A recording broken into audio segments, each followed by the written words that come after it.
Assalamualaikum warahmatullahi wabarakatuh. Perkenalkan, saya Adita Nur Arifa dari kelompok 1 yang ingin menjelaskan tentang ruang lingkup ekonomi manajerial. Sebelumnya, kelompok 1 beranggotakan Arifah, Denta, Bagas, dan Arham. Ekonomi manajerial itu dibagi menjadi dua, yaitu teori mikro dan teori makro. Pemahaman materi tersebut itu terdapat metode manajemen rumah tangga yang meliputi pengalokasian sumber-sumber daya yang langka serta ilmu yang digunakan dalam proses pengambilan keputusan, yakni matematika ekonomi dan ekonometrik. Sehingga dapat dikatakan ekonomi manajerial itu merupakan pemahaman tata laksana transaksi yang meliputi akuntansi, keuangan, MSDM, dan produksi. Penjelasan pengertian ekonomi manajerial berdasarkan para ahli. Pertama, menurut Dominic Saltores pada tahun 1996, ekonomi manajerial itu merupakan suatu pandangan mengenai perkembangan konsep ekonomi dan analisis ilmu keputusan terhadap bagaimana bisnis yang dijalankan dalam mencapai tujuan secara efisien. Kedua, dari Cat tahun 2000, ekonomi manajerial merupakan bidang dengan kompetensi yang saling terorganisir dalam alokasi terbatas sumber daya perusahaan untuk mencapai tujuan yang ditentukan sebelumnya. Yang terakhir ini ada menurut Hirschey 2003, ekonomi manajerial adalah pengaplikasian teori ekonomi sebagai metode pengambilan keputusan manajerial dan administratif. Saya Arifah Robbah Lubis akan menjelaskan tentang ruang lingkup ekonomi manajerial. Ruang lingkup ekonomi manajerial terbagi menjadi 4 macam, yaitu teori ekonomi, pengambilan keputusan, ilmu keputusan, dan ilmu administrasi bisnis. Yang pertama, teori ekonomi dibagi lagi menjadi 2 macam, yaitu ekonomi mikro dan makro. Ekonomi mikro adalah studi tentang kecenderungan individu membuat pilihan dalam menanggapi perubahan seperti insentif, harga, sumber daya, serta metode produksi.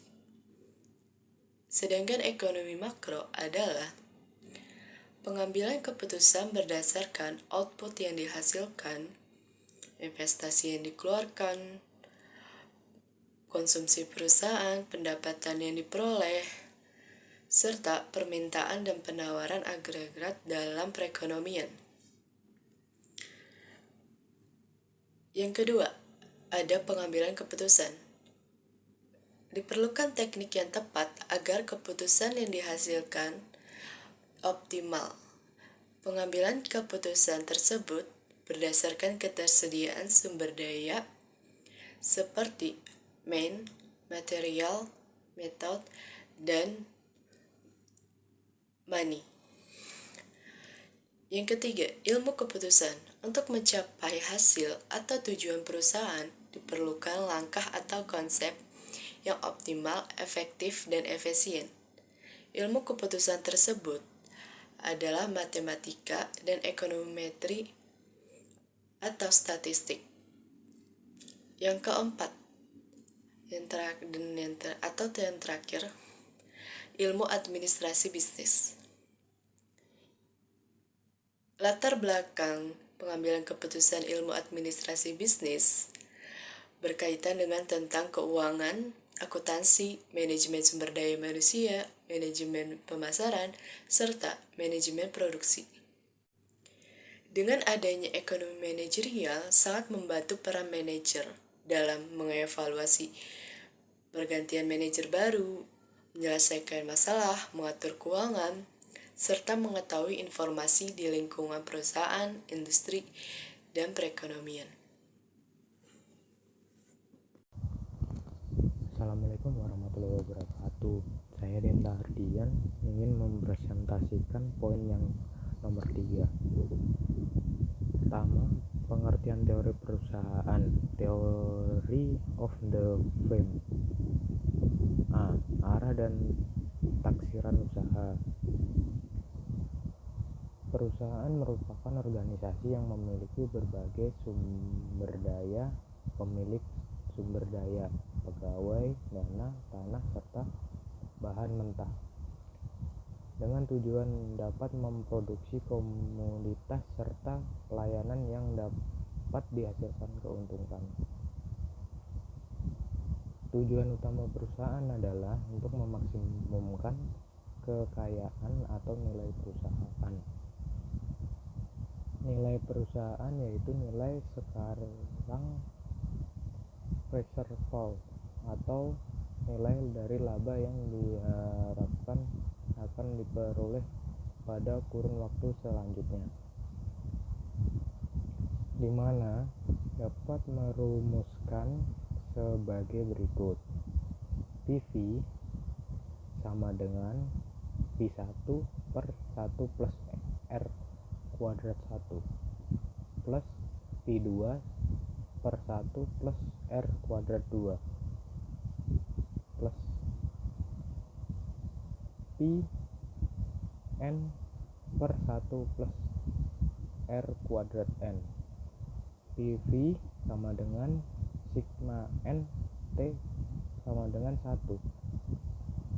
Pt per 1 plus R kuadrat 2, di mana PV reservoir nilai sekarang dari pendapatan masa depan yang diharapkan perusahaan. Pn keuntungan yang diharapkan di tahun N. R persentase diskon. Nilai perusahaan sama dengan sigma NT sama dengan 1 TRT min TCT per 1 plus R kuadrat T, di mana TR total revenue pendapatan total, TC total cost biaya total. B. Kendala-kendala dalam operasi perusahaan. Dalam kegiatan operasi perusahaan terdapat sejumlah masalah, yakni 1.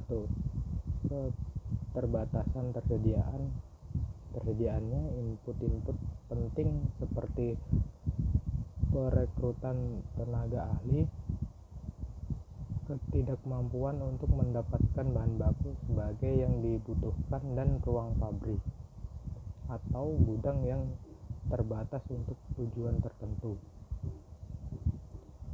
2. Undang-undang tentang upah minimum, setara, kesehatan dan keselamatan, standar emisi polusi, dan aturan penipuan.